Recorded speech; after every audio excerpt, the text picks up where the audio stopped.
Cette petite pause dînatoire était-elle agréable? Oui, c'était bien. Dites-le plus fort. Allez, les célibataires, les mains en l'air. Non, je plaisante. On va essayer d'éviter l'ambiance discothèque, c'est prévu pour après. Par contre, je rappelle la suite du programme. À l'issue de cette dernière conférence, il y a piquer une tête tous ensemble dans la piscine de l'hôtel, se barrer en courant, évidemment, se retrouver pour un vrai apéro et finir en discothèque. Voilà. Alors oui, je sais.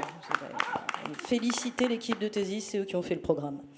Avant cela, on va terminer quand même cette riche journée, très intéressante d'après ceux et celles que nous avons pu avoir sur les premiers retours, et on vous remercie pour cette bienveillance et cette appréciation. On est encore assez nombreux sur cette thématique de ce soir et ça fait vraiment plaisir. Vous pouvez vous applaudir, je plaisante. Et on va commencer cette soirée, le fond. On va commencer cette soirée avec une thématique assez prégnante, actuelle et intéressante, l'intelligence artificielle. Et on va commencer avec la participation du public, toi public, avec cette première image.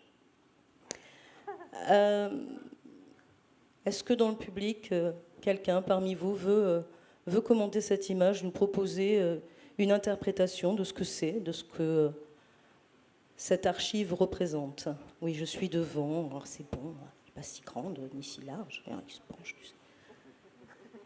Alors, qu'est-ce qu'on regarde? Si on peut me décrire, et on ne triche pas en étant de Thésis et en sachant la réponse, merci, je te vois. Je mets la main comme ça parce que les lumières m'éblouissent et que du coup je ne vous vois pas. Eh bien, vous êtes réactifs, elle va être longue cette soirée. Bon, visiblement, nous sommes en face d'un médecin. Un médecin sur l'île de la Réunion, en tout cas un médecin clairement typé, en train de se livrer à une réflexion dans son cabinet. Peut-être qu'à l'arrière, c'est un patient qui est en train d'attendre en face de lui une machine un peu archaïque. Est-on en face d'une représentation des premiers temps de l'apparition de l'outil informatique dans les cabinets de médecine? Ça pourrait être ça. À La Réunion, qu'est-ce que vous en pensez? On parle là-dessus? Donc il s'agit effectivement d'une image qui a été générée par une intelligence artificielle à la demande de Thésis. Image demandant la représentation d'un médecin sur l'île de la Réunion. Alors je crois que l'image était censée dater du début du siècle dernier. Effectivement, le petit couac se trouve sur le bureau. Machine à écrire, ça aurait été pas mal, mais bon. Et oui, c'est qu'elles ne sont pas infaillibles. On est quand même au cœur du sujet avec cette photo, parce que finalement, ça pourrait être le portrait d'un des inventeurs de l'intelligence artificielle, parce qu'au bout du compte, ce concept, il n'est pas nouveau. En fait, l'intelligence artificielle, ça remonte à, tenez-vous bien, 1956. Ce sont deux étudiants qui ont commencé à se poser la question de comment est-ce qu'on pourrait optimiser. Alors, au départ, on partait sur la mécanique, finalement, ce n'était pas la bonne piste, mais c'est eux qui ont donné l'impulsion qui nous a conduit à cette progression énorme dans la science et dans l'histoire de l'humanité, et ce, grâce à deux facteurs principaux. Un, on s'est mis à faire circuler les données, merci Internet. Et puis deux, on a réglé quelques problèmes matériels, notamment dans la manière de faire circuler les informations et de les stocker.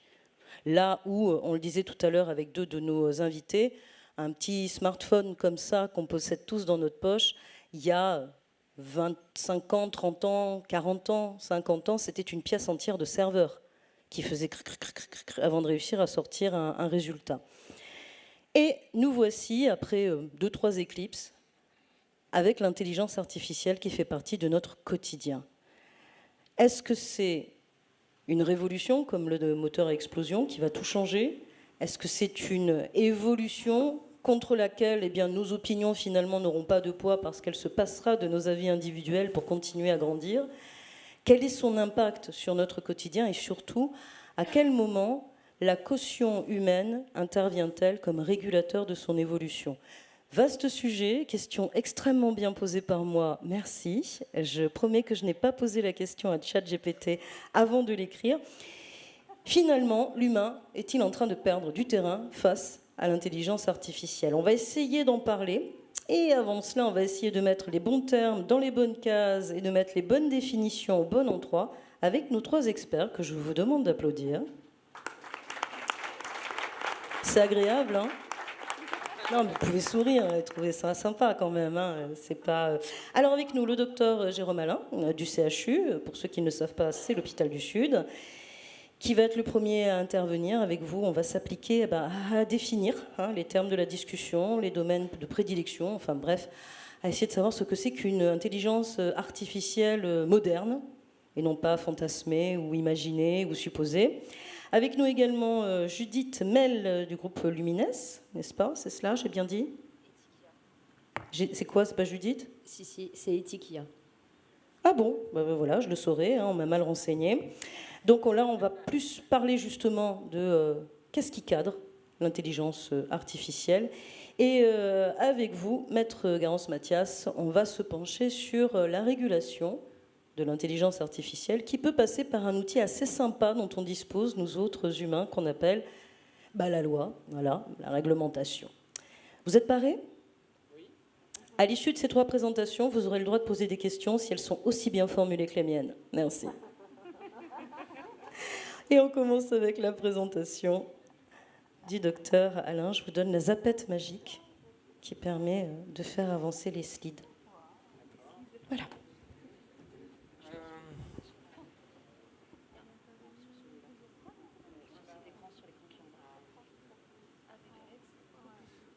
Bonjour, donc je suis désolé parce que je retarde un tout petit peu la piscine qui a été... Qu'est-ce que je dois faire? Non, je montrais au public que voilà, c'est lui là. Voilà, c'est lui, c'est docteur moi. Alain. Donc Jérôme Alain, oui, je suis réanimateur au CHU de La Réunion, donc je travaille au quotidien au lit des malades et donc je m'excuse de retarder un petit peu la piscine puisque c'est dans quelques heures. On va parler... Voilà, on va parler d'un état des lieux de ce que c'est l'intelligence artificielle en santé en 2023. Comment ça fonctionne? On va essayer de sortir un petit peu du fantasme et de la mode pour voir un petit peu à l'heure actuelle ce qui peut se faire et par quels moyens, sur quelle base de données et quel usage on peut en faire en pratique. Donc j'ai aucun conflit d'intérêt. Moi aussi j'ai demandé à un générateur d'images par intelligence artificielle d'illustrer la médecine à La Réunion et par un robot en fait. Donc on voit que c'est des résultats différents de tout à l'heure, mais qui sont plutôt de bonne qualité, quoi. Alors l'IA, il y a de multiples définitions et j'ai envie de dire que c'est pas très important en fait. C'est des approches qui sont très opposées. On a des savants, des chercheurs comme Yann Lequin qui expliquent qu'en gros, l'intelligence, c'est être capable de poursuivre une situation et de planifier une séquence d'actions. Donc, c'est assez éloigné de ce que pourrait proposer comme définition à Harari, qui est le grand philosophe, qui dit que l'intelligence est une capacité à résoudre des problèmes. Donc, on voit que c'est un sujet qui porte énormément débat et que quand déjà la définition même de ce qu'est l'intelligence n'est même pas définie et n'est pas source d'un consensus. Ce qui est sûr, c'est qu'on pourrait approcher comme définition de l'intelligence artificielle, c'est la capacité à simuler des capacités humaines comme la perception ou la reconnaissance d'images.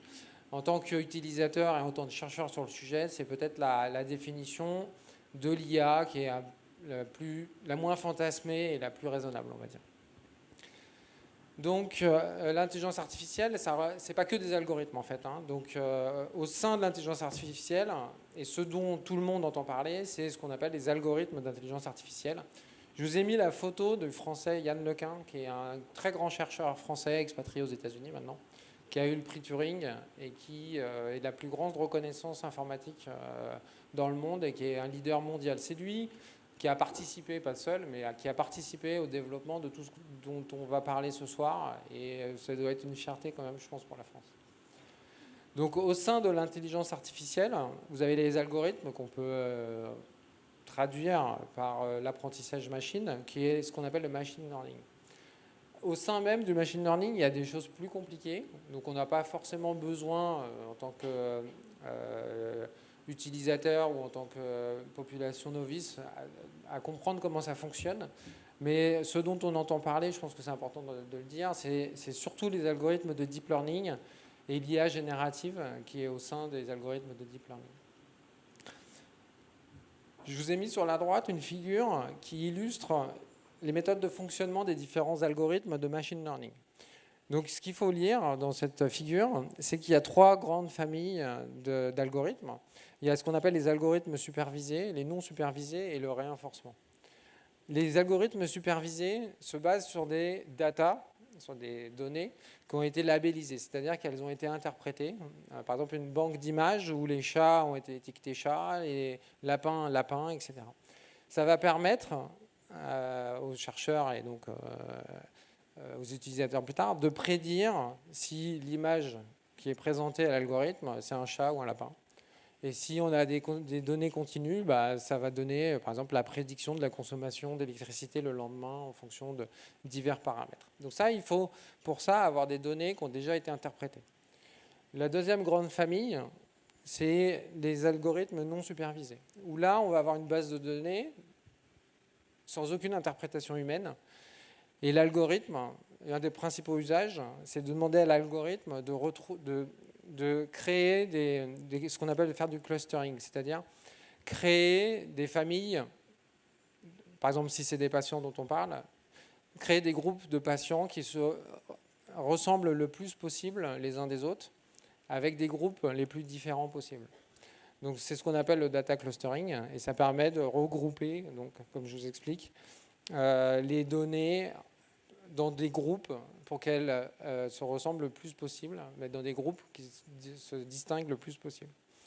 Et la dernière grande famille d'algorithmes, c'est les algorithmes de renforcement qui vont être utilisés pour prendre des décisions. C'est ceux qu'on voit notamment dans les jeux vidéo où il va y avoir le Pac-Man qui doit décider s'il doit aller à gauche ou à droite pour éviter le fantôme et récupérer les récompenses. Donc de ces algorithmes-là, on va exposer des situations et l'algorithme est pénalisé s'il prend une mauvaise décision et il va être récompensé s'il prend la bonne décision. On voit grâce à cette classification en quelque sorte comment ça fonctionne, sur quoi ça repose et qu'est-ce qu'on peut en faire. J'ai pas pu résister, c'est la seule diapo qui va être un peu technique, j'ai pas pu résister à vous présenter cette figure qui illustre l'ingéniosité des gens qui ont travaillé sur le développement des algorithmes d'intelligence artificielle. Alors, je vais vous expliquer la perversité du système et comment il faut avoir l'esprit un petit peu soutenu pour créer ça et à quel point c'est ingénieux.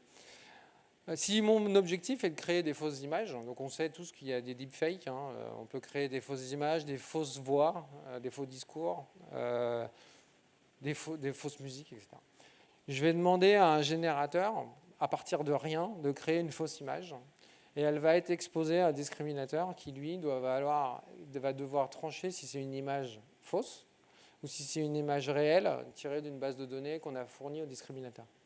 Et en fait, on va les laisser tranquilles. Et enfin, nous, on va rester tranquilles et on va les laisser se disputer un certain temps jusqu'à ce qu'ils arrivent, jusqu'à ce que le générateur ait appris suffisamment de son expérience pour tromper de manière indiscernable le discriminateur.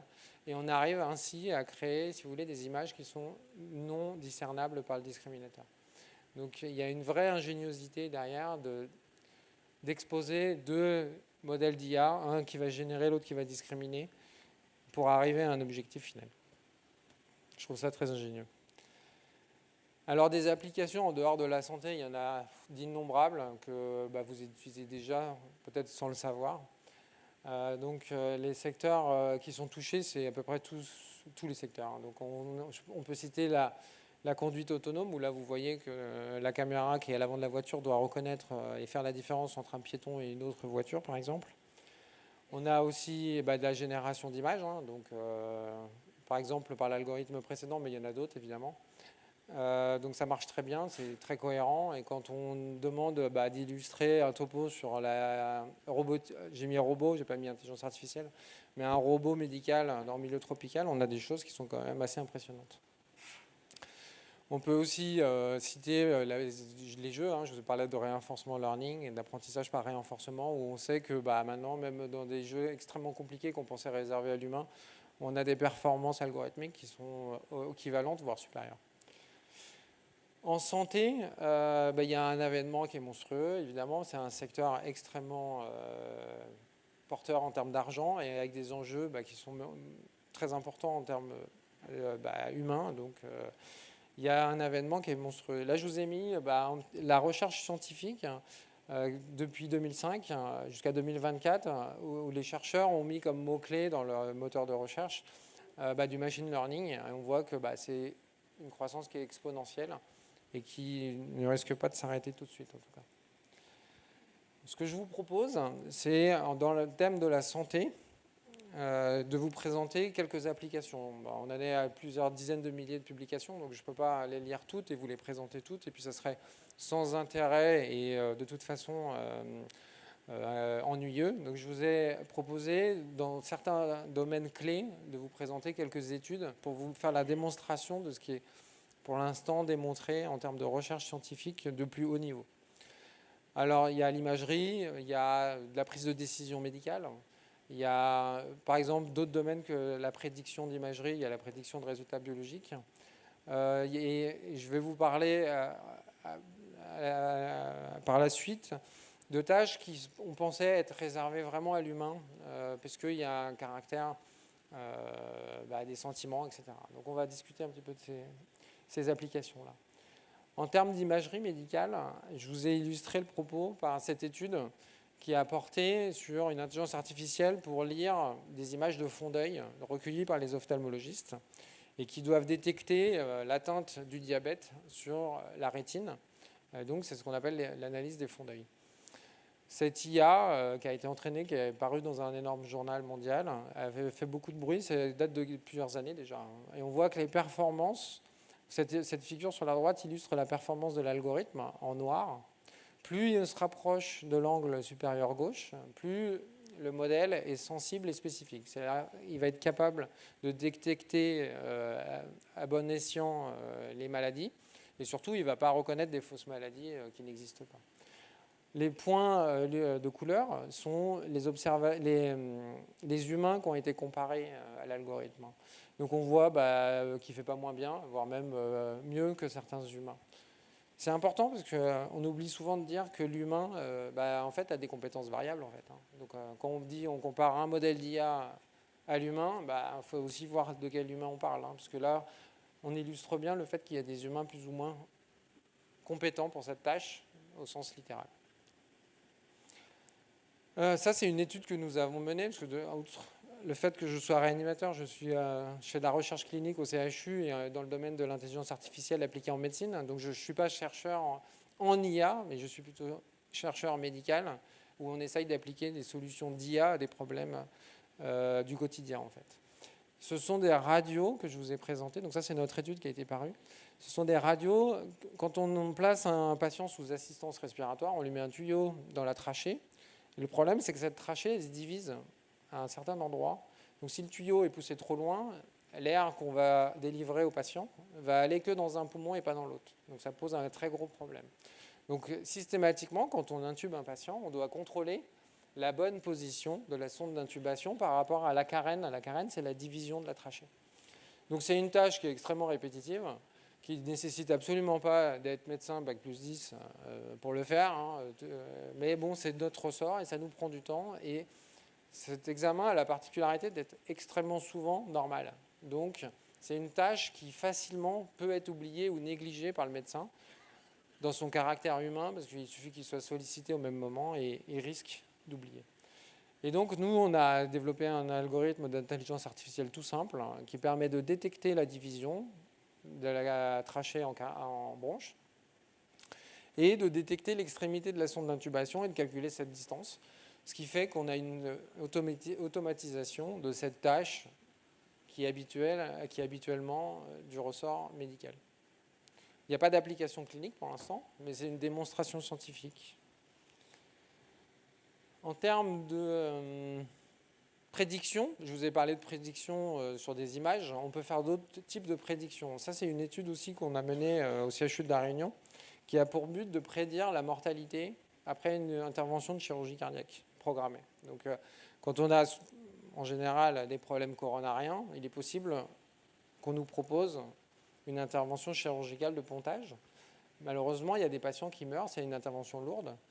Et donc, les premiers patients qui ne bénéficient pas de cette chirurgie, c'est ceux qui vont mourir rapidement après l'intervention. Donc, On a utilisé des algorithmes d'intelligence artificielle pour les comparer aux scores qui ont été faits habituellement, enfin qui avaient été faits précédemment avec des statistiques plus traditionnelles. Et je ne vais pas rentrer dans les détails des figures, mais on surpassait les algorithmes, les scores prédictifs habituels par les statistiques grâce aux algorithmes d'intelligence artificielle. Je vais vous parler de cette étude qui conceptuellement est très intéressante. Cette étude porte sur 2 types d'algorithmes qui ont été combinés pour obtenir un résultat. Ça porte sur comment gérer un patient en réanimation qui a ce qu'on appelle un état de choc septique. Quand on a une infection très sévère, on va avoir la tension qui baisse et il va falloir intervenir pour la remonter, grosso modo. Donc il y a plusieurs moyens, en gros il y en a 2. Soit on va apporter ce qu'on appelle du remplissage, c'est-à-dire on va passer dans les veines du liquide, soit on va augmenter ou mettre en place un médicament d'adrénaline en fait. Donc les chercheurs, donc c'est un Français expatrié en Angleterre, dans une très grosse revue, donc c'est le plus haut niveau scientifique, je pense.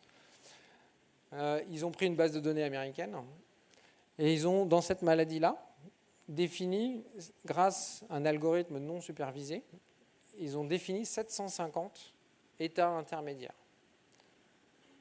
Après, ils les ont classés entre les moins graves aux plus graves. Et après, ils ont utilisé un algorithme de renforcement, c'est-à-dire cette partie-là, où en fonction de l'état dans lequel se trouve le patient, quelle intervention doit-on faire pour améliorer d'état en état, pour définir une trajectoire d'amélioration.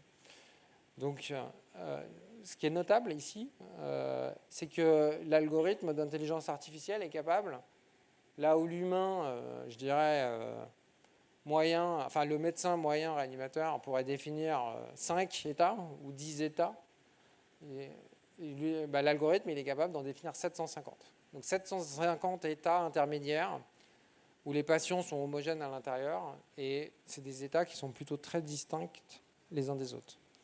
Donc c'est indiscernable en fait à l'échelle humaine en fait. Et grâce à ça, et quand il compare à ce qui a été fait dans la vraie vie, dans la base de données, les médecins, ce qu'on fait dans les médecins dans la base de données, il se rend compte que l'IA est capable de plus d'interventions, c'est-à-dire qu'il y a un réglage plus fin de ce qui est possible de faire, et que la mortalité elle est plus faible si l'humain. Alors c'est pas une étude qui a été faite sur des vrais malades, c'est des bases de données et on analyse a posteriori les bases de données. Mais ce qui est très intéressant, c'est que la mortalité est plus faible quand l'humain a fait ce que l'IA aurait fait. Donc c'est une illustration pour vous montrer la possibilité de combiner des algorithmes pour arriver à un résultat. Ça, c'est une diapositive de travail que nous faisons au CHU de La Réunion. Je ne peux pas m'étaler puisque l'article n'est pas encore paru et donc ça doit rester peu communiqué. Mais l'idée est qu'on peut présenter l'idée. L'idée, c'est de prédire la biologie de routine qui est faite aux patients de réanimation 1 à plusieurs fois par jour. Donc un patient de réanimation peut subir 3, 4, 5 prises de sang par jour. Et l'idée, c'est que souvent, on peut prédire plutôt que de faire ces prises de sang qui sont coûteuses et délétères pour le patient parce que ça lui spolie le sang et participe à l'anémie. Donc c'est plutôt évitable.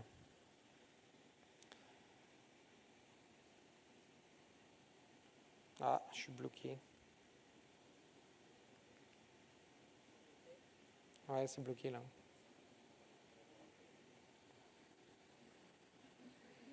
Peut-être verrouillé, non? Ah si, c'est bon.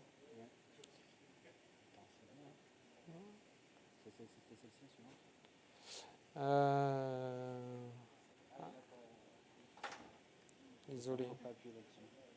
Comme ça. Il faut bien appuyer vers le bas. D'accord. Mais si je peux revenir en arrière du coup? C'est vers le haut. Bah oui, j'ai fait, mais voilà. Je touche à la fin des démonstrations de ce qui est faisable. Je vous présente ce papier, qui est un article scientifique qui porte sur la comparaison de questions médicales qui ont été posées dans des blogs. Donc ils ont comparé des réponses générées par IA, donc c'est ChatGPT tout simplement, par rapport à des réponses de docteurs à ces questions de blog.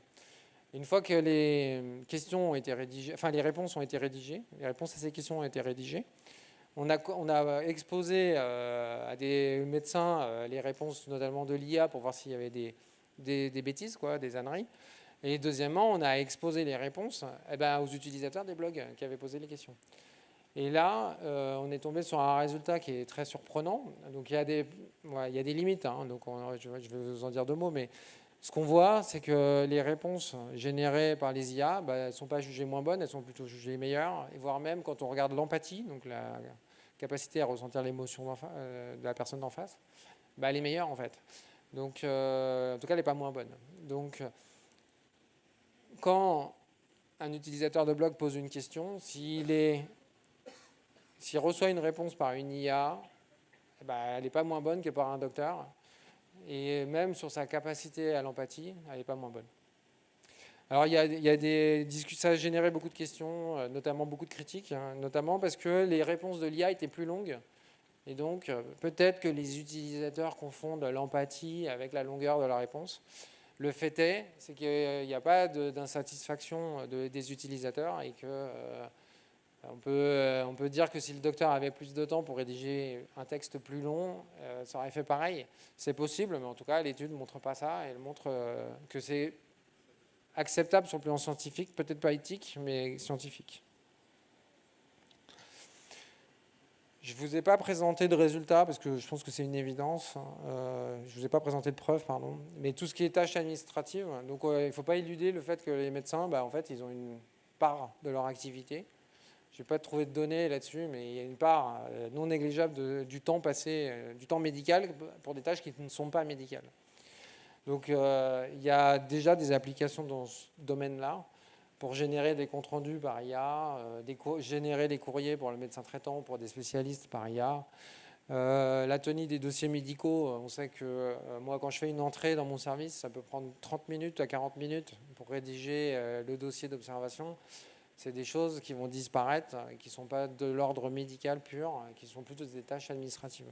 Et je ne parle pas des libéraux, dont la comptabilité peut gérer par IA, de nombreuses tâches. Je pense que ce n'est pas le sujet du topo, donc je ne vais pas m'étaler là-dessus. Quelques diapos pour parler des limites, parce qu'il y en a, et en tant que chercheur dans un établissement public, on a le luxe de pouvoir s'intéresser à des limites, parce qu'on n'est pas subventionné par les entreprises qui veulent vendre l'algorithme derrière, donc du coup on peut s'y intéresser. Donc il y a par exemple la vulnérabilité, donc je vais vous montrer une étude assez rigolote. Il y a les biais, il y a le problème de la boîte noire, c'est-à-dire que si jamais vous exposez le sort de votre patient en partie ou totalement à une IA et qui l'IA vous dit ce patient il ne faut pas le traiter, il faut le laisser mourir, vous pourriez être surpris et avoir besoin de justifier cette réponse. Donc c'est ce qu'on appelle l'effet boîte noire et l'explicabilité. Donc ça c'est en partie résolu puisque les nouveaux modèles permettent de comprendre pourquoi l'IA a répondu la réponse qu'elle donne. Donc c'est une limite qui est très classique dans ce qu'on entend et dans les éditos des grandes revues scientifiques, mais c'est quelque chose qui est en train de disparaître puisque l'explicabilité est en passe d'être résolue en fait. Je vais vous parler de cette étude qu'on a menée au CHU de La Réunion, qui est assez drôle en fait. Avec l'avènement des logiciels d'IA et notamment de reconnaissance faciale, notamment en Chine, il y a des gens qui ont voulu pirater ou attaquer ces algorithmes. Donc ça consiste à introduire un bruit imperceptible à l'œil, invisible en fait, pour transformer l'interprétation de l'intelligence artificielle. Donc un stop perturbé, l'humain va le voir en stop et l'IA va le voir comme une limite à 130 km/h. Donc on imagine les conséquences. En Chine, ce qu'ils faisaient, c'est pour éviter la reconnaissance faciale, ils portent des t-shirts avec des logos qui ont été créés par l'intelligence artificielle, c'est ça qui est rigolo. Et du coup, ils sont plus identifiés comme humains et individus, quoi. Par exemple, ils sont reconnus comme un chat ou un objet, quoi. Donc, on peut imaginer que c'est légitime, mais en médecine, ça peut poser des problèmes. Donc, nous, ce qu'on a fait, on a pris une base de données de dermatologie et on a appliqué ces algorithmes d'attaque adverse. Et donc, là en bas, vous avez l'image perturbée. Donc, Et ça, c'est l'image initiale. Donc le bruit, il est là. C'est invisible. Donc là, on ne voit pas bien la définition, mais je vous garantis, on l'a testé, en fait, c'est invisible. Et tous les mélanomes, donc les cancers, ont été classés après cette attaque comme des grains de beauté bénins. Et tous les grains de beauté bénins étaient devenus des cancers. Donc on voit la vulnérabilité à l'attaque, tout simplement, et au piratage. Les biais, donc on sait que la plupart des études que je vous ai montrées, à part notre étude nous qu'on a fait sur la base de données d'images de radiothorax, en fait c'est souvent des données qui sont américaines en open access. Et donc il y a des gros problèmes de minorité, parce qu'on sait que dans ces bases de données, notamment américaines, il y a une sous-représentation de minorités d'âge, de sexe ou d'ethnie en fait. Donc si on développe un logiciel d'IA chez les Blancs, il n'est pas du tout, et qu'on le valide chez les Blancs d'ailleurs, il n'est pas du tout, logique qu'il soit applicable, même sur des ethnies différentes. L'algorithme de Dermato, par exemple, il y a très peu d'images de peau noire, et donc il y a un énorme biais pour des sous-groupes de patients, quoi. Un autre exemple assez rigolo, c'est qu'il y avait un algorithme qui avait pour but d'orienter les patients atteints d'une pneumonie qui arrivent aux urgences. Et dans la base de données où ça avait été créé, tous les patients asthmatiques, ce qui est un critère de gravité logique, étaient admis en réanimation et avaient un bon pronostic en fait.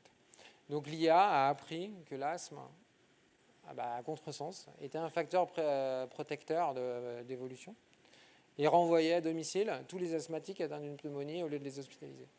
Donc il est ultra important, extrêmement important d'avoir des données de bonne qualité, représentatives de la population où on va l'utiliser. C'est un vrai sujet, puisque les bases de données étant principalement étrangères, se pose la question de l'applicabilité dans nos pays. Pareil, on voit des âneries, des bêtises, où par exemple on utilise des variables qui sont dans la base de données, mais qui sont connues a posteriori pour prédire quelque chose. Donc, par exemple, si je prends le diagnostic du patient à l'admission pour prédire, par exemple, sa durée de séjour ou sa mortalité, à l'admission, en fait, on n'a pas cette donnée-là. Donc, les chercheurs, s'ils ne connaissent pas bien la réalité de la médecine, risquent de mettre dans leur algorithme un diagnostic qui n'est pas connu. Donc, ce qui veut dire que sur le papier, ça va être très spectaculaire, mais en pratique, c'est inapplicable. Le but de cette pictogramme, c'est de montrer que si vous mettez des poubelles à l'intérieur, votre prédiction, c'est des ordures. Garbage in, garbage out. Un biais aussi des bases de données. Donc si je demande à des IA qui ont été entraînées sur des bases de données biaisées où il n'y a que les femmes qui font la cuisine, en fait, quand on a un homme qui fait la cuisine, il va être reconnu comme une femme, en fait. Donc c'est un biais sexiste lié aux bases de données. Dernière illustration, si votre base de données, vous n'avez que des oiseaux sur fond bleu et des lapins sur fond vert, il n'est pas du tout exclu qu'un lapin sur fond bleu soit reconnu comme un oiseau. Donc, il faut faire très attention. Voilà. Et ça, vous connaissez, non ou pas ? Non ? Ça, c'est en fait, ils ont fait une IA pour suivre le ballon de foot à la place du caméraman, pour que le caméraman n'ait pas besoin de suivre le ballon pendant le match. Et le pauvre arbitre a été reconnu comme étant la balle. Et donc, il a été filmé pendant 90 minutes de match à la place du ballon. Donc ça, c'est une vraie histoire. Hein.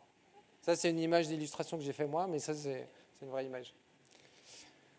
Voilà, j'ai fini. J'espère que ça vous a plu. C'est que j'avais plus de micro depuis tout à l'heure, j'étais inquiète, je me disais mais moi aussi ma zapette elle marche pas. Je remercie notre timer qui tenait absolument et qui toute la journée a tenu les comptes seconde par seconde de ce qui s'est passé dans cette salle, histoire qu'on termine à l'heure pour aller à la piscine. On ira tous à la piscine. J'ai débordé un petit peu, je pense. Non, on était pile poil. Parce qu'elle est en train de me dire, lisse, 2 minutes. Pile poil. C'est beau quand même. Compétences, entraînement. On va enchaîner, histoire de pouvoir aller à la piscine, avec vous, Judith. On en parlait, la thématique, hein, c'est est-ce qu'on perd du terrain. Là, on a un petit peu plus cerné c'est quoi une IA, et notamment dans le domaine médical. Je vous rappelle que le mot-clé, c'est algorithme complexe, une programmation qu'on éduque, un peu comme... mais qui peut avoir des défaillances.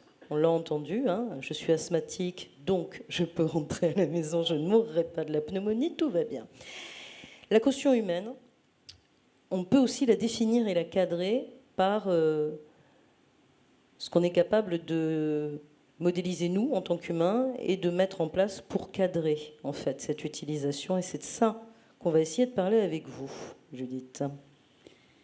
Alors on a vu là à l'instant, quand vous avez vu tout le champ des possibles de l'IA, juste quelques slides et je ne rentrerai pas dans le détail, mais on n'est plus dans le champ des possibles uniquement. C'est-à-dire qu'aujourd'hui, l'IA se développe complètement dans la pratique médicale, dans les usages médicaux. Et les premiers exemples qui sont particulièrement développés, c'est tout ce qui relève de l'image. Donc aussi bien en dermatologie, donc sur l'exemple de la rétinopathie du diabétique, il y a des choses qui existent. En cancérologie, sur les reconnaissances de cancer du sein avec lecture de mammographie, il y a des IA qui sont capables de scorer et en fonction du score d'alerter et de mettre des seuils d'alerte. On a de la lecture de radio par des IA qui permettent derrière de répondre aussi à des problématiques dans des endroits où il y a des déserts médicaux, où les urgentistes lisent les radios, lisent les résultats de l'IA et les radios sont relus 1 ou 2 jours après. Donc il y a un certain nombre comme ça d'outils qui sont développés, qui existent, et sur tout ce qui traite de l'image. Donc que ce soit aussi bien en radiologie, dermatologie, ophtalmologie, qui sont les champs les plus développés avec des usages qui font partie de la pratique courante. Pardon. Maintenant, si on revient quelques années en arrière, qui était le point de départ de notre démarche, c'était de se dire... il y a quand même une espèce de flou autour de plein de concepts. C'est-à-dire qu'on sait que les données sont à peu près protégées par le RGPD. En même temps, quand on parle de données, on a chacun une vision assez claire on ne veut pas partager nos données de santé, mais on les donne tous à Google. Donc on peut quand même s'interroger sur ce qu'on en perçoit, nous, à titre personnel. Et derrière, c'était de se dire...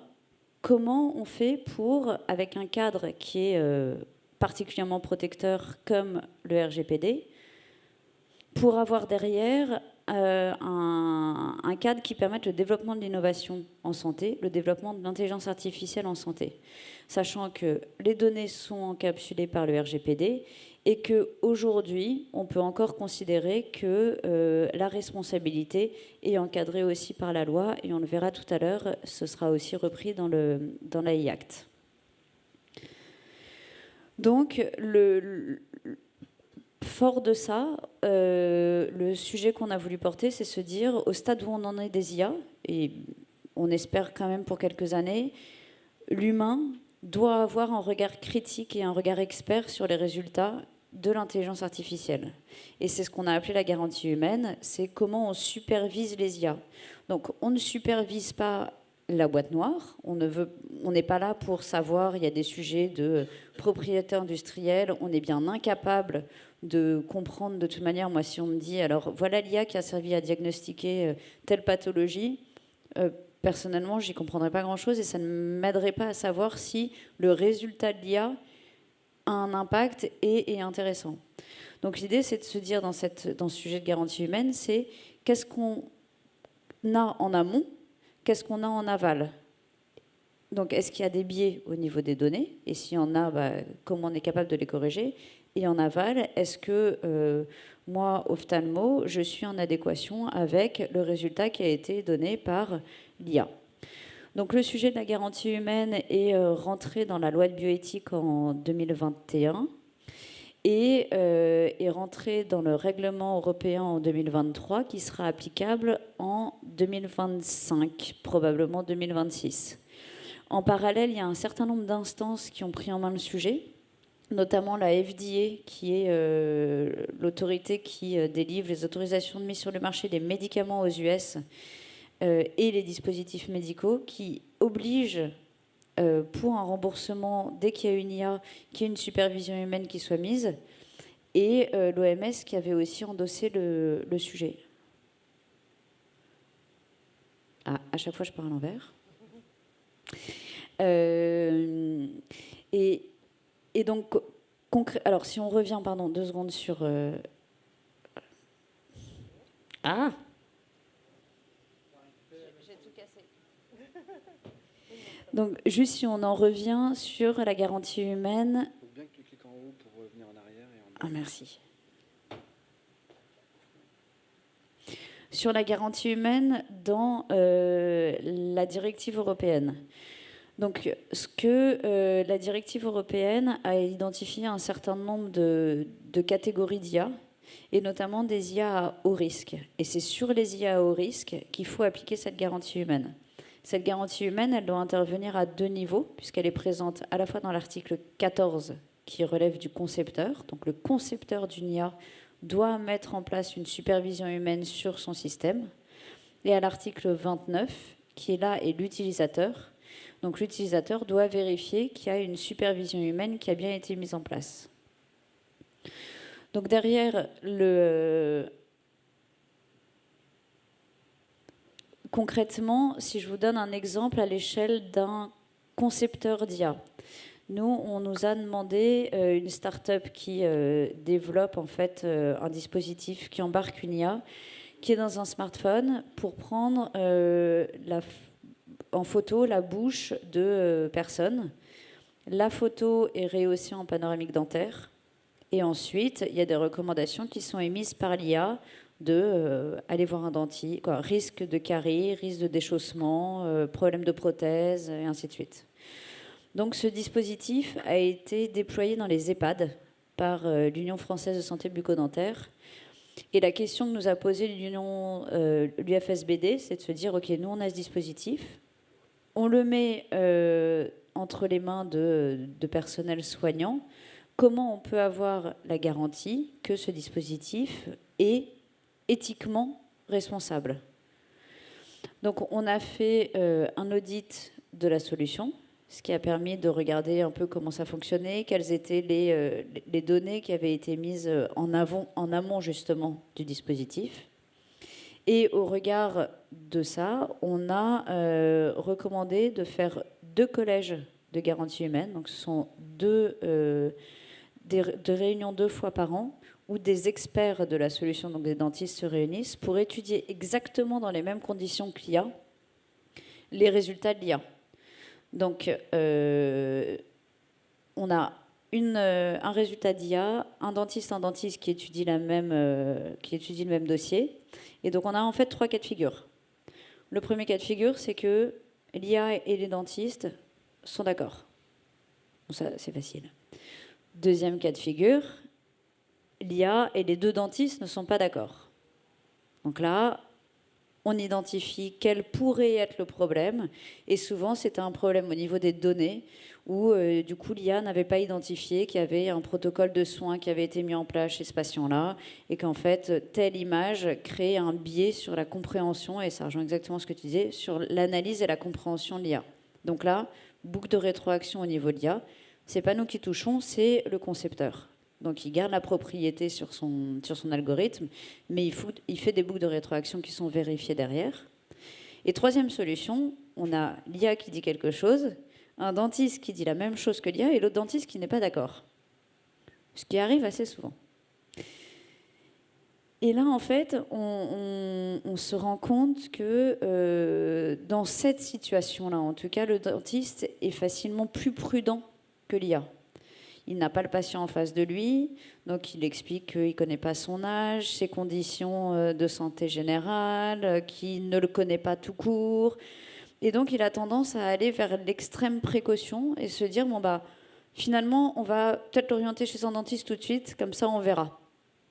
Et en fait, après discussion, dans 99% de ces cas-là, il se ralliait à l'avis de l'IA. Mais finalement, la décision qui avait été prise au regard de ce dont dispose l'IA était la bonne décision. Donc, cette logique de garantie humaine, ce qui est rigolo quand elle est faite comme ça, c'est qu'en plus, ça permet de faire évoluer les pratiques médicales. De faire évoluer les pratiques médicales avec ces outils-là et de faire évoluer les pratiques dans sa réflexion de comment une décision médicale est prise. Donc voilà ce qu'on appelle le collège de garantie humaine. Donc ça peut être fait à échelle d'un concepteur, avec derrière une traçabilité qui est mise en place pour présenter aux autorités régulatrices, et notamment probablement la CNIL. Mais ça peut être, et ça devra être fait aussi, à l'échelle d'écosystèmes un peu plus larges, comme des établissements de santé. Ah non.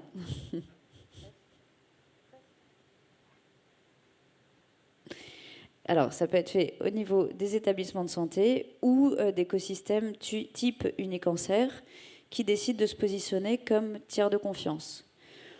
Et là, ils se disent, nous, dans nos centres de lutte contre le cancer, il y a un certain nombre de dispositifs qui embarquent de l'IA qui existent.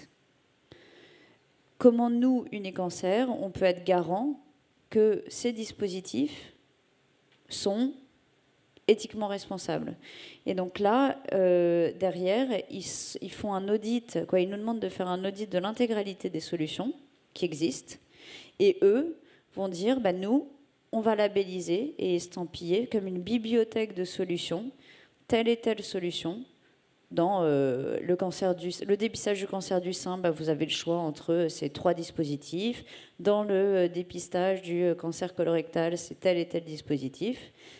Et après, libre au centre de lutte contre le cancer de les utiliser ou pas. En revanche, ils ont un certain nombre de dispositifs qui sont dignes de confiance au regard de la réglementation européenne RGPD et de l'AI-Act. Et on peut avoir la même chose au niveau à l'échelle d'un établissement qui dit comment je peux faire pour diffuser le bon usage de l'utilisation de ces dispositifs et du numérique avec une espèce de grille d'entrée en disant tous les dispositifs qui utilisent de l'IA doivent cocher tel critère pour derrière pouvoir être utilisés. Donc en fait, l'objectif de cette garantie humaine, c'est vraiment qu'il y ait un regard humain sur les résultats de l'algorithme, qu'il y ait un regard humain en amont, et ça fait en fait office de contrôle qualité. C'est-à-dire que c'est un contrôle au fil de l'eau pour vérifier qu'à un moment donné, l'IA ne vrille pas ou ne prend pas une position qui n'était pas celle qu'elle était censée prendre. Et ça montre vraiment qu'on a quand même besoin d'une expertise hyper forte du médecin. Donc oui, ça veut dire gagner du temps sur des tâches à faible valeur ajoutée, mais ça veut aussi dire que tout ce qu'on a pu entendre sur les professionnels de santé vont devenir juste des communicants. Ils vont échanger avec leurs patients et puis ils vont prendre, a priori j'ai un diagnostic, c'est ça, et puis plus d'empathie, plus... On est objectivement loin de là et c'est justement très dangereux de ne pas être capable de savoir utiliser ces outils, de ne pas être capable d'anticiper les risques liés à ces outils et de ne pas être capable de ne pas avoir de regard critique par rapport aux résultats donnés par ces outils.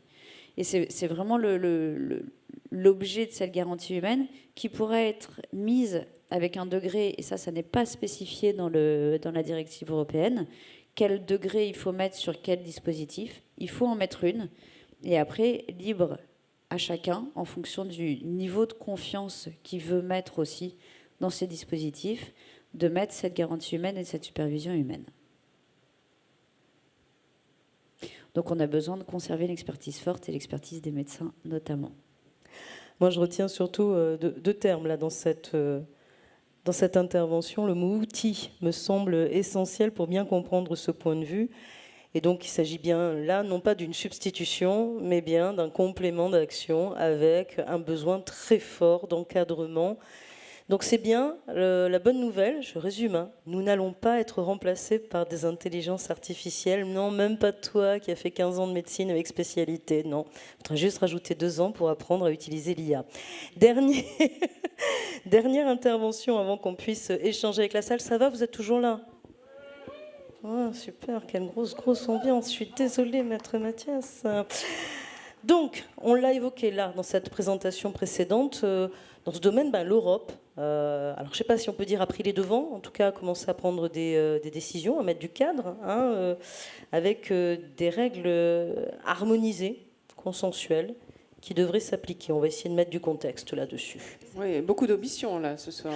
Moi, je suis une optimiste forcenée. Hein. On ne sera pas remplacé par les IA. Il va y avoir une super loi avec laquelle on sera tous d'accord qui va s'appliquer. Alors, ce qui est bien, c'est qu'avec la loi, déjà, elle est générale et abstraite, donc on va voir un petit peu. Donc déjà, on va terminer avec du droit. Donc je suis très fière de terminer sur quelque chose qui, d'habitude, est plutôt abstrait et général. Donc, le droit. Le cadre réglementaire, c'est effectivement une réglementation qui est extrêmement intéressante. Déjà, pour rappel, je l'ai dit là en début, le droit est général et abstrait. On l'a dit avec Moufid cet après-midi. On est dans un cadre de confiance qui est aussi créé par des bases réglementaires. En revanche, le droit, ce n'est pas l'éthique, ce n'est ni la morale. Donc, je me permets effectivement de redire ces évidences pour que le texte que je vais vous expliquer, qu'il n'y ait pas d'a priori ou de doute. Ça va être une règle qui ne va pas encore s'appliquer, puisqu'effectivement, il y a une date, Judith l'a redit d'une manière très intéressante, c'est qu'on a eu un consensus sur le règlement par rapport à ce texte au niveau de l'Union européenne. Donc c'est la première fois qu'on a un consensus entre le Parlement européen et la Commission sur un texte. D'habitude, ça prend quelques années pour que le Parlement européen, donc qui nous représente nous, les citoyens de l'Union européenne, et la Commission, où il y a des commissaires nommés par les États, arrivent à avoir un consensus. Donc là, on a eu un consensus sur ce texte. Et on pensait, et on y croyait en tant qu'Européenne convaincue qu'on allait être le premier texte à dimension, on va dire, à s'imposer, d'avoir une première législation mondiale sur l'intelligence artificielle. Dommage. Voilà. Il y a eu l'executive order, donc c'est un décret, hein, c'est pas une loi, c'est un décret du président Biden qui est sorti il y a 3 semaines. On l'attendait, hein, on l'attendait. Mais c'est un décret qui régule, et on n'a que des bonnes nouvelles, qui régule effectivement dans le même sens que celui des Européens. Donc c'est déjà une grande première. Nous avons un texte qui est aligné, en tout cas les Européens et les Américains vont être alignés dans les grandes lignes sur comment réguler et pourquoi réguler l'IA. L'IA est une réalité, et déjà une réalité juridique. On fait des contrats. En tant qu'avocat, je contractualise avec des producteurs, des créateurs, enfin voilà, effectivement, où il y a des usages, et il faut protéger. Parce qu'un des enjeux de l'IA, on n'aura pas le temps de l'aborder ce soir, c'est aussi la propriété intellectuelle. Je nourris l'IA, je nourris les IA, parce qu'il y a des IA, comme on a vu, et après, il y a un résultat qui sort. On a vu les différentes illustrations, qui en a la propriété. Ce sont des enjeux effectivement juridiques, économiques, sur beaucoup de questions. Donc ce texte, effectivement, c'est une législation très intéressante, puisque, à l'instar du règlement général sur la protection des données, ce texte est une approche par les risques. Donc, encore une fois, la conformité, le mot responsabilité, va appartenir à ceux qui vont mettre en œuvre l'IA. Et après, cette réglementation, comme toute réglementation juridique, a un principe de neutralité technologique. Donc, on est effectivement sur l'IA générative, style ChatGPT, on va le réguler, mais on est sur tout type d'IA qu'on ne connaît pas encore. Voilà, donc on voit effectivement toutes les IA qu'on connaît, mais il y a d'autres IA qui apparaissent tous les jours, qui seront régulées par ce texte. Et il y a des IA qui, effectivement, suivant le niveau, entre guillemets, de complexité, de biais, et des IA qui sont dites à risque, voire à haut risque, ont une réglementation par les risques.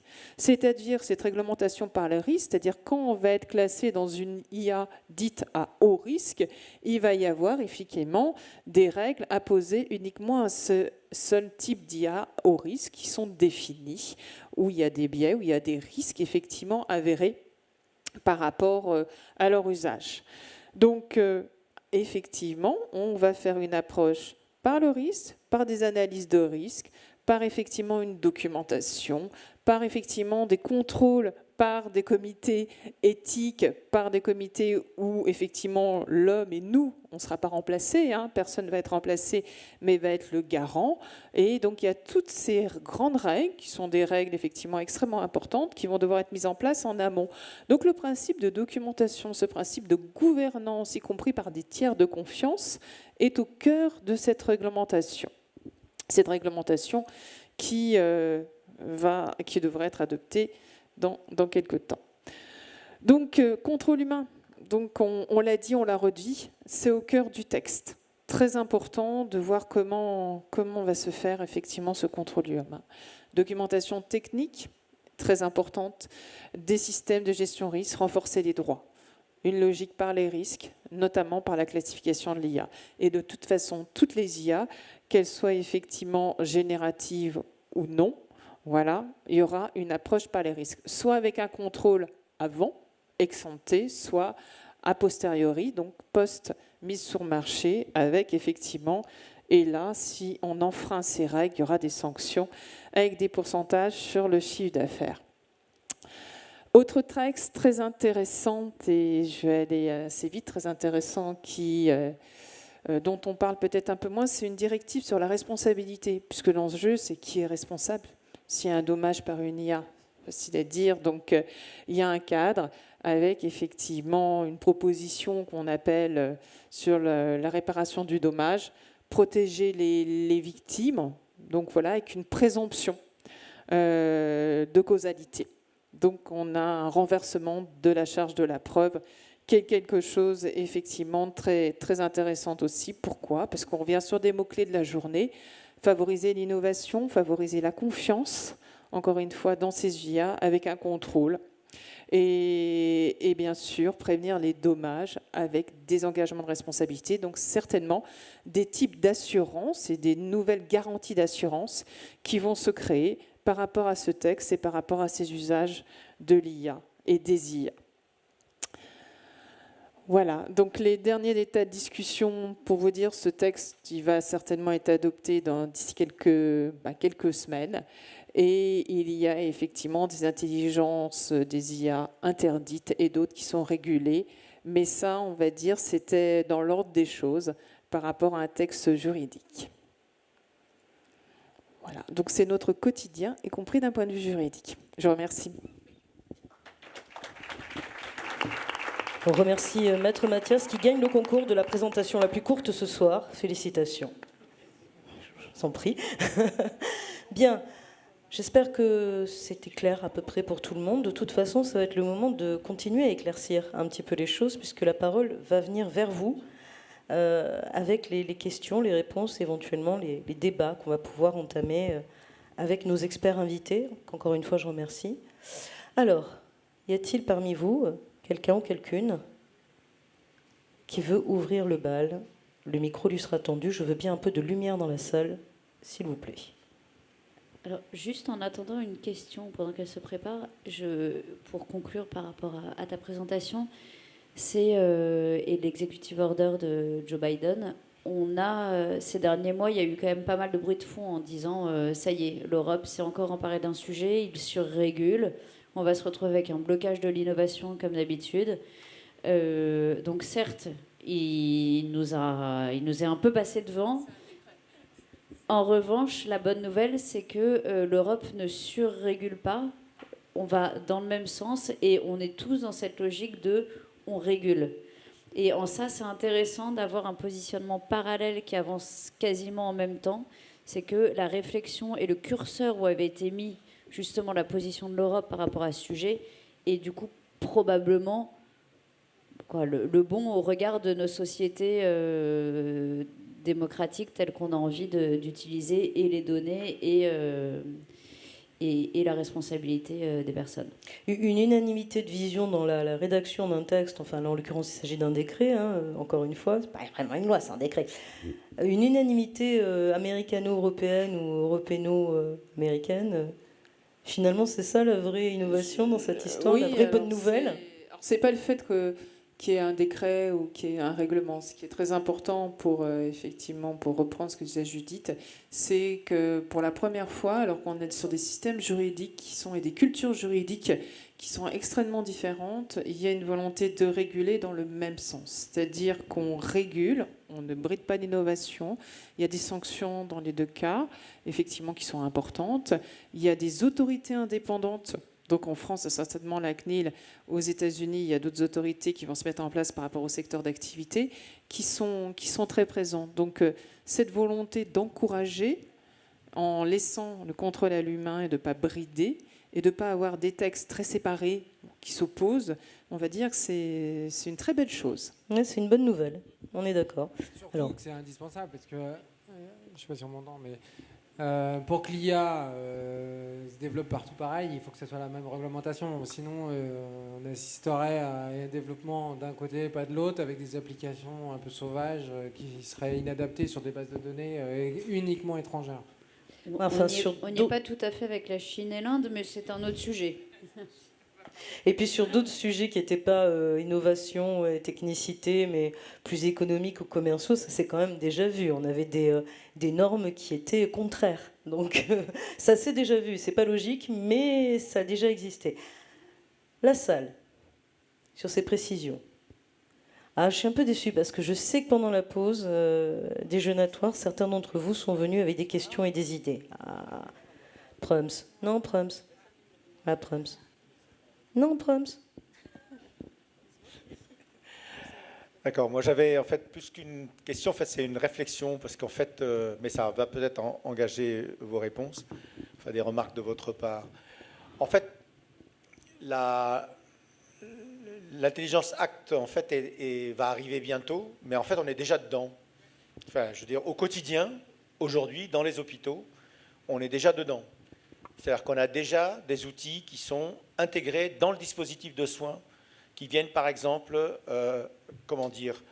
suppléer ou aider dans les éléments de diagnostic, que ce soit par exemple pour des fractures du rachis ou que ce soit par exemple pour de l'aide au diagnostic en échographie cardiaque.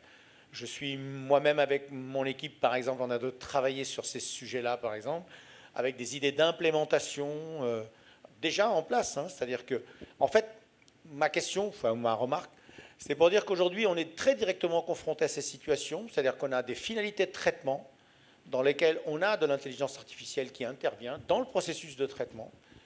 Et le prisme que l'on utilise, en fait, pour traiter ces histoires, c'est essentiellement un prisme de protection des données personnelles. Voilà. Et on n'a pas d'autres trucs, en fait. Hein. C'est-à-dire qu'aujourd'hui, moi, quand on m'interpelle en me disant « Alors, est-ce qu'on y va ou on n'y va pas ?» D'abord, ils y sont déjà allés, les blaireaux. Ils ont déjà commencé. Et puis, quand on commence à analyser, c'est vraiment à travers le prisme, effectivement, de la protection des données personnelles. Et sur l'IA elle-même, ces dispositifs de contrôle, les éléments, on n'a pas véritablement de prise. Donc, du coup, effectivement, comment on voit la suite? C'est-à-dire que, est-ce que finalement, dans les finalités de traitement plus tard, il faudra vraiment intégrer toutes ces dimensions-là dans la prise en compte, par exemple, quand on est ou délégué à la protection des données, et RSSI, etc. Il y aura une rétroaction finalement, c'est ça la question sur ce qui est élaboré en ce moment avant. Si, c'est un peu ça la question, logiquement. Ah, il n'y aura pas de rétroaction, c'était votre réponse. Non, il n'y en aura pas. En fait, effectivement, le prisme protection des données est toujours là et sera toujours là. Donc, le travail d'un délégué à la protection est là. L'analyse de risque et l'analyse d'impact sur la vie privée est essentielle. Ça fait partie d'une obligation, on va dire, réglementaire à ce niveau-là. En revanche, il y a peut-être un nouveau métier qui va se créer ou une nouvelle fonction. Je ne sais pas, on voit déjà des formations se multiplier. Tout ce qu'on appelle le garant de l'éthique. Voilà, en tout cas, c'est ethic officer, le terme anglais, et qui est à côté du délégué à la protection des données. Est-ce que ça va encore être une casquette pour le délégué à la protection des données? Ça, les débats sont ouverts. Mais effectivement, il faudra toujours faire une analyse d'impact sur la vie privée. Ça, c'est le RGPD. Donc, les règles du RGPD vont s'appliquer.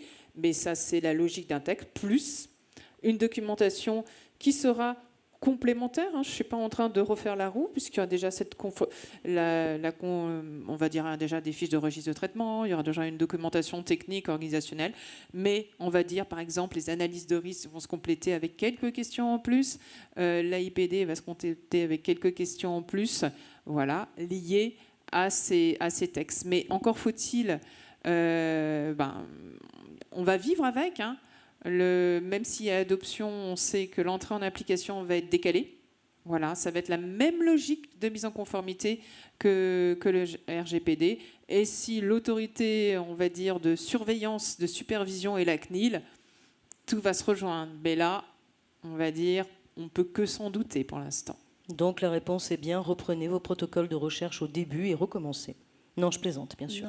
Non, il n'y aura pas besoin de revenir en arrière. En revanche, la question peut se poser, et c'est ce que sont déjà en train de faire certains établissements, c'est de se dire, maintenant on connaît le texte, on sait qu'il va sortir, donc comment je me mets tranquillement en cohérence et en adéquation avec le texte. D'où un certain nombre d'établissements qui commencent à se poser la question de savoir comment ils introduisent leur garantie humaine dans leur structure et les concepteurs qui veulent être intégrés dans des établissements qui réfléchissent à des logiques de labellisation sur la garantie humaine. Question suivante, intervention suivante, si cela vous convient. Oui, c'est bon ? Oui. Alors, j'ai donc une question, plutôt recueillir vos réflexions sur un point particulier qui est finalement le développement de nouvelles compétences soignants et finalement une modification à venir des compétences soignants avec l'intégration de l'IA. Parce que je dirais presque nous tous, on est une génération où on a déjà acquis une expertise des compétences. Et les nouvelles générations qui vont utiliser ces IA pour se former, pour s'aider, ça va être un bouleversement, je pense, qui va être assez important. C'était pour avoir un peu votre point de vue là-dessus, puisque, je ne sais pas, c'est qu'on voit par exemple les aides à la prescription, si c'est des softwares d'aide à la prescription, quand il y a une panne, certains ne savent plus prescrire.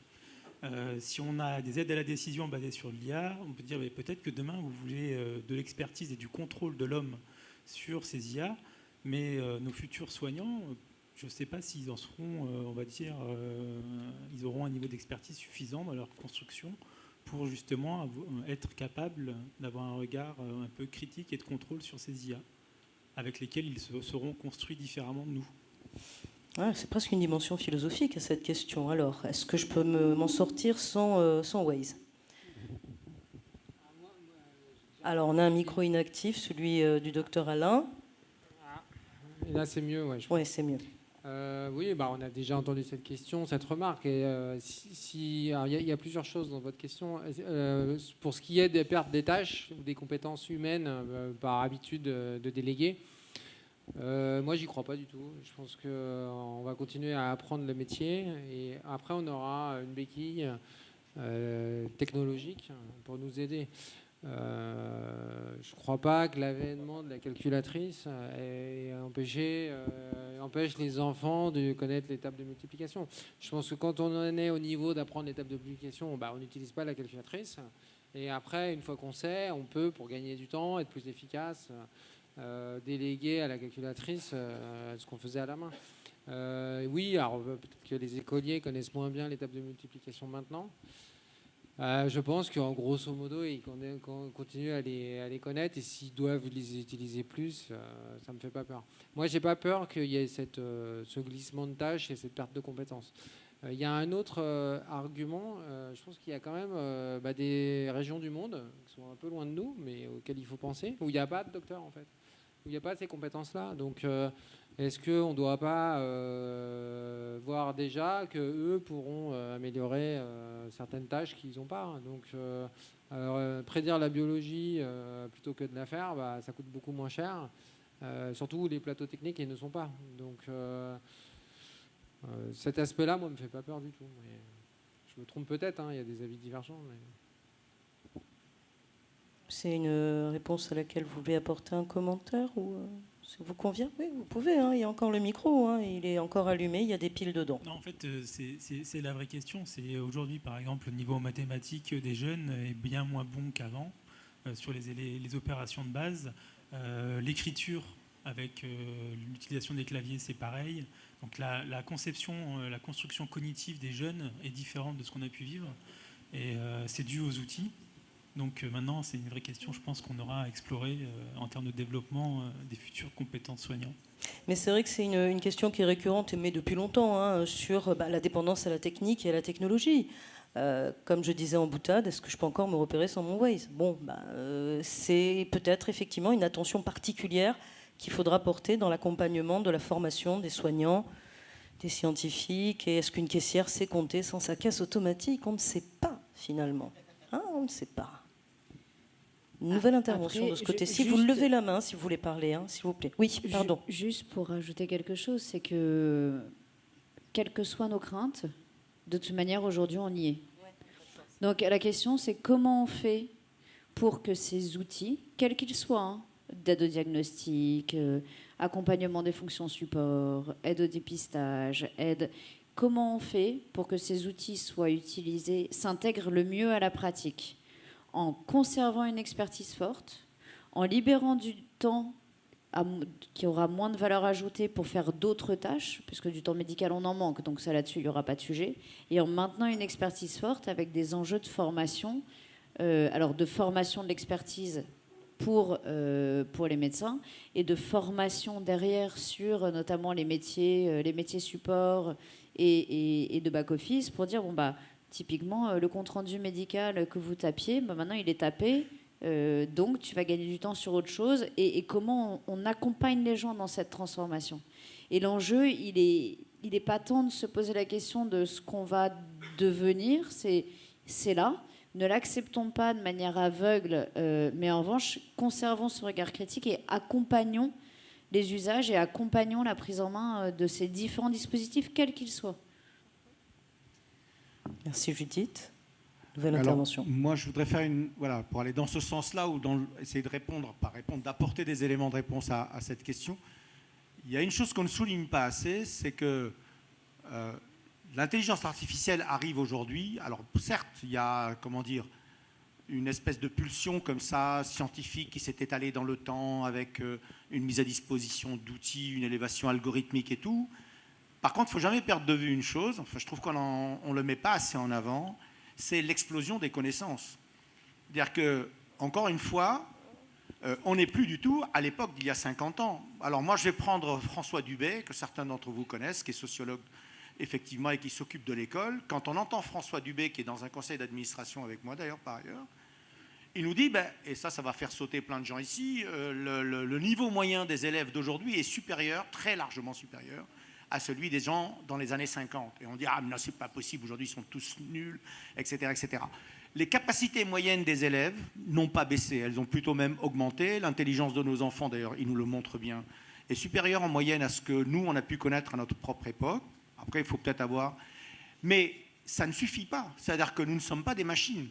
Et surtout, alors là, c'est plus mon expérience à moi en matière scientifique sur l'épidémiologie, par exemple, du sida, ou d'autres, on peut prendre le Covid, les connaissances à maîtriser en termes quantitatifs, en termes y compris qualitatifs, sont exponentielles. C'est-à-dire qu'aujourd'hui, vous n'avez pas une personne, par exemple, qui a la connaissance infuse sur le VIH, ni une personne qui a la connaissance infuse sur le Covid, ça n'existe pas.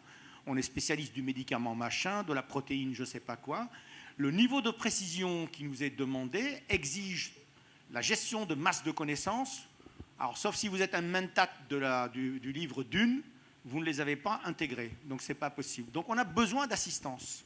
Et on aura de plus en plus besoin d'assistance, ce d'autant qu'on a des outils humains, comme l'œil, par exemple, qui sont de très mauvais outils. Il n'y a rien de plus mauvais qu'un œil humain, en fait, techniquement. On n'a pas un œil, par exemple, pour distinguer. Et ce n'est pas un hasard si... par exemple, c'est en imagerie qu'on fait Flores les applications d'algorithmes pour aller reconnaître dans les différents états de pixelisation des choses qu'on n'était pas nécessairement capable de repérer. Donc effectivement, moi je vous rejoins complètement, il faut enfin, c'est indispensable. Ces outils-là vont nous aider, doivent nous aider. Il faut les cadrer, les réguler, mais on ne pourra pas s'en passer si on veut continuer à avoir un niveau de technicité et de prestations équivalent. Je rejoins tout à fait ce que vous dites, parce que ça, je suis de la Réunion, par exemple, à une attaque par Internet, on nous a coupé Internet. Je peux vous dire que l'absence d'Internet dans les services médicaux, ça a été un énorme problème. Donc des béquilles à la connaissance médicale, on en a déjà. De la technologie qui nous aide, on en a déjà. On n'a pas attendu l'IA pour être dépendant de la technologie pour soigner les gens. Plus personne achète de livres de médecine. Donc les services n'ont aucune documentation médicale, si ce n'est Internet. Donc de la technologie en support, ça peut effrayer, mais c'est un fait. On soigne Internet, on utilise Internet tous les jours pour soigner les patients. Donc c'était pas le cas il y a 40 ans.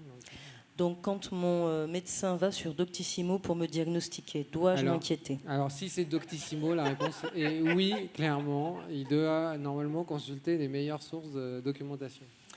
Ça, je me disais aussi. Peut-être pas un vrai médecin. Il nous reste une dizaine de minutes, je tiens à vous le dire, d'après notre timeuse à la droite. Donc on est vraiment dans les dernières interventions, mesdames, messieurs. Ceux qui ont des maillots de bain, vous pouvez vous changer. Merci pour ces interventions, même si, comme disait le docteur tout à l'heure, ça a été un peu plus long que prévu, mais comme sur ma convocation, je n'avais pas vérifié qu'il fallait emmener de maillot de bain. Donc finalement, c'était plutôt une bonne idée que ça a duré un peu dans le temps. J'ai juste une question par rapport à... Bon, j'ai bien compris qu'il y avait une convergence de vues de l'Union européenne et des Américains sur la question de la réglementation. Néanmoins, en vous écoutant, j'ai aussi entendu que finalement, les bases de données, la matière première était essentiellement américaine, chinoise, indienne. Alors, est-ce que c'est un sujet d'inquiétude pour vous, ou bien est-ce qu'on peut compter sur la générosité de l'oncle Sam et des dirigeants du parti du peuple chinois? D'où vient le data? Juste précision, en France, avec le SNIRAM, on a une base de données colossale, donc voire la plus importante dans le monde. Donc en fait, ça dépend de quoi on parle et de quel type de données on parle et de quelle utilisation on veut en avoir. Aujourd'hui, effectivement, ce dont on parlait tout à l'heure, qui sont les IA, les données sur quoi les IA américaines ont été entraînées, sont des données américaines. Therapixel, qui fait du diagnostic de cancer du sein, ce sont des données françaises. Après, le sujet, c'est pas tant de est-ce que ce sont des données américaines ou françaises, c'est la pertinence des données au regard de la population sur laquelle sera utilisée l'IA. C'est-à-dire que si j'ai une IA qui évalue le risque cardiovasculaire avec que des données d'une population américaine, les résultats en France, en Europe, seront probablement pas très opportuns et pas très adaptés. Après, de la détection de mélanome sur peau blanche, que ce soit aux US ou en Europe, ce sera probablement le même type de résultat. Donc, c'est pas tant où sont les données, c'est-à-dire que, mais c'est plutôt ce qui est pris en compte dans ces données et la typologie d'IA pour laquelle c'est important de savoir quelle est la source de la donnée. Mais en France, on a des bases de données colossales. Mais du coup, elles sont exploitées parce qu'effectivement, oui, si on résume, c'est avec quoi est-ce qu'on a nourri notre IA pour lui apprendre et du coup, dans l'usage qu'on en aura, est-ce qu'on est bien sur le bon usage, sur le bon territoire, la bonne population par rapport à comment on a éduqué son IA alors? Il y a une petite nuance à avoir. Il y a deux phases. En fait, il y a nourrir l'algorithme et il y a le valider. C'est-à-dire qu'on peut très bien nourrir un algorithme sur des données américaines et après valider sur des données réunionnaises. Donc ce qui est important, c'est d'avoir quand même des données de validation qui sont plutôt, pour le coup, locales, pour pouvoir tester qu'il n'y ait pas des biais non détectés sur la base de données d'apprentissage, en fait. Ça fait partie aussi, pour un petit complément, le critère, l'origine des données, que ce soit des bases de données européennes, françaises, enfin, on doit préciser, et ça c'est dans le texte, pour justement bien que l'IA soit décrite, quelles sont l'origine des données et des bases de données. C'est extrêmement important, ça fait partie des critères premiers. Après, il y a d'autres textes actuellement qui sont en débat, et il y en a certains qui sont déjà en application. C'est tout ce qui est relatif à l'usage de la donnée, le monde effectivement de l'open data, mais aussi le monde de la gouvernance de la donnée et effectivement de la réutilisation de la donnée par des fournisseurs de données, des consommateurs de données, donc des industriels, et avec des plateformes. Et là, nous, on revient sur les notions de tiers de confiance, on revient effectivement toutes ces notions-là par rapport à l'usage des données et des finalités. Des notions aussi, c'est le même vocabulaire que sur le règlement général sur la protection des données. Donc pour une fois, le droit est logique. Bah, dis donc, c'est la deuxième bonne nouvelle de la soirée. On va se quitter que sur de bonnes nouvelles, en fait, finalement. Il nous reste 5 petites minutes. Est-ce qu'il y a une toute dernière question ou intervention avant que nous arrivions à la conclusion de cette seconde journée Innov? Un dernier candidat saisit sa chance, mesdames et messieurs, on peut l'applaudir. Ce sera le dernier à prendre la parole ce soir. Bonsoir, monsieur. Merci de la présentation. J'ai compris que les IA allaient être mis sur le marché par des fabricants, donc ils vont vendre leurs produits auprès d'utilisateurs. J'ai compris aussi que pour les produits à haut niveau de risque, ils allaient être supervisés par les utilisateurs eux-mêmes. Donc pour qu'un utilisateur puisse acheter son produit, il doit pouvoir donc assurer ce contrôle. Donc est-ce que le vendeur devra vérifier que l'utilisateur est en capacité d'utiliser et de superviser son produit? Alors, je reprécise et vous repréciserez aussi derrière moi. Le concepteur de l'intelligence artificielle doit mettre en place une garantie humaine. Et aujourd'hui, la majorité des dispositifs qui embarquent de l'IA font l'objet d'un marquage chez eux dans lequel il est vérifié qu'il y a cette supervision humaine.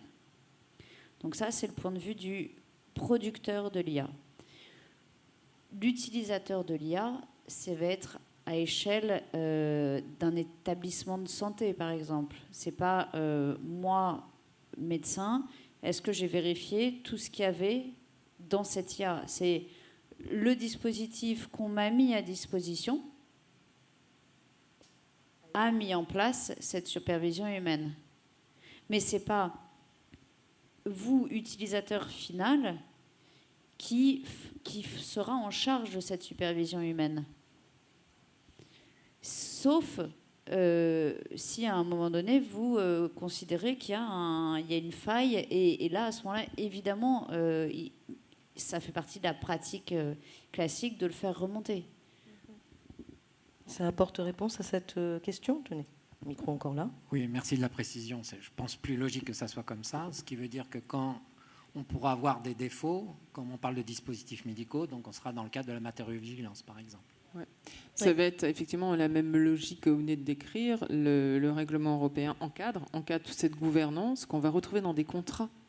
On revient à nouveau aussi sur les contrats et sur l'usager, l'utilisateur, qui va accepter des conditions générales d'utilisation dans des mécanismes classiques. Il y aura effectivement, avec la directive que j'expliquais très rapidement, une présomption de responsabilité aussi. J'avoue que le contrôle humain soit fait par le concepteur, ouais, ça suffit pas. C'est bien pour ça qu'il voilà. faut un. C'est ça. Il faut de facto qu'il y en ait un. Parce que sinon, comment le concepteur peut garantir finalement que l'IA est bonne? Ouais. Bah, si vous voulez bien partager le micro, voilà, Garance, le donner à Judith, parce que la réponse nous intéresse. Hein. Donc il faut de fait qu'il y en ait une par le concepteur, parce que sinon, moi, à la limite, je peux créer une Bah IA oui, sur voilà. le diagnostic de je ne sais pas trop quoi. Ouais. J'y connais rien, Ouais. mais je vous assure, elle est super bonne, Ouais. super efficace, quoi. Donc il faut qu'il y en ait une qui soit mise en place à ce niveau-là, comme pour les études cliniques, en fait, ni plus ni moins. C'est quel est le protocole qui a été mis en place par le concepteur. Mais on voit bien que les biais qu'il peut y avoir, si la supervision humaine n'est faite que par le concepteur, d'où l'exemple de l'UFSBD qui dit on va faire des collèges de garantie humaine et X fois par an, on va regarder X dossiers pour faire contrôle qualité de la solution, du dispositif, mais par une instance externe. Oui, c'est pour tout à ça fait. qu'on parle de tiers de confiance. Après, on peut, voilà, c'est écosystème de confiance, tiers de confiance, collège de garantie humaine. Et ça peut être sous l'égide d'une société savante, sous l'égide d'un établissement, mais c'est évident que si on laisse seule la responsabilité, c'est pour ça que c'est dans l'article 14 pour le concepteur et 29 pour l'utilisateur. Et à la CNIL aussi, qui sera, on va dire, une supervision, une autorité de supervision, la CNIL étant indépendante. On suppose que c'est la CNIL, on ne peut pas dire que c'est la CNIL, effectivement, puisque ce n'est pas décidé encore. Il y a de fortes chances, effectivement, que ce soit la CNIL en France, comme il y aura des instances dans chaque État membre. Et après, il y aura une instance aussi au niveau européen. Donc, il y a une volonté, effectivement, d'avoir une supervision par l'autorité nationale et, effectivement, au sein de l'Union européenne, il va y avoir une uniformisation des pratiques au fur et à mesure, bien entendu. Je rajouterai un dernier point, c'est qu'on a un vrai problème sur ces domaines-là, puisque la recherche est souvent entre un établissement de santé publique et des startups. Et c'est particulier, en fait, parce que habituellement... on n'a pas ces associations. Souvent, la recherche publique, dans les hôpitaux en tout cas, est assez indépendante. Là, il y a des méthodes qui sont utilisées et qui nécessitent des compétences souvent détenues par les développeurs ou les concepteurs qui utilisent les données de santé, finalement, pour un usage qui est devenu lucratif. D'où l'intérêt de l'étude que je vous montrais tout à l'heure, que nous, on a menée sur les limites. En fait, quand vous regardez la littérature, vous avez 10 ou 20 000 études, mais que sur du bénéfice, comme si les limites n'existaient pas. Donc il y a un vrai problème, mais là je ne parle pas d'usage, je parle de développement. Il y a un vrai problème d'indépendance de la recherche, parce que l'algorithme peut être performant, mais sans intérêt pratique en fait. Voilà, donc la pertinence. Donc si le marquage CE et le contrôle qualité, c'est juste qu'ils disent pas des âneries, bon, très bien, c'est parfait, c'est déjà important. Mais il faut quand même y trouver la place dans l'algorithme, dans la démarche médicale, qui a un intérêt en faisant des études de comparaison avec et sans lire.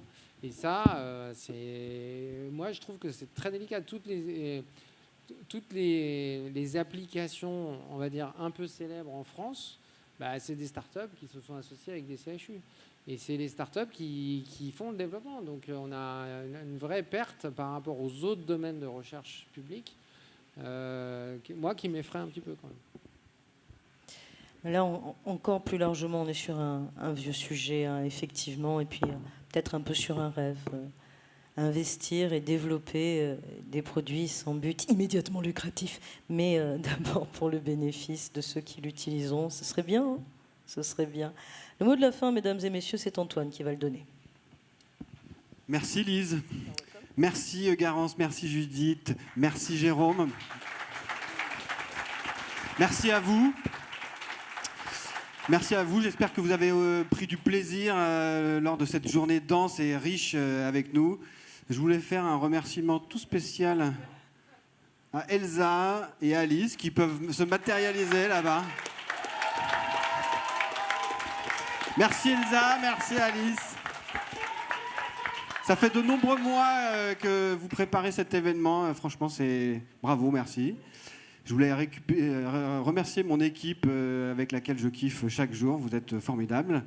Et je voulais aussi finir pour remercier aussi l'ARS pour sa vision stratégique. Pas de flagornerie, mais vraiment, c'est l'ARS qui nous a mandatés depuis l'année dernière pour organiser cet événement qui nous demande beaucoup d'énergie, mais sur laquelle je pense que ça apporte énormément au territoire et ça concourt aux missions de l'État et aux missions qui nous sont aussi confiées au sein du groupement que de soutenir la transformation du système de santé avec tous les enjeux dont on a parlé sur le volet numérique. Merci à tous. Rendez-vous dans la piscine, et en novembre prochain pour la 3e édition de Innov. Merci à tous. Bonne fin de soirée et à bientôt.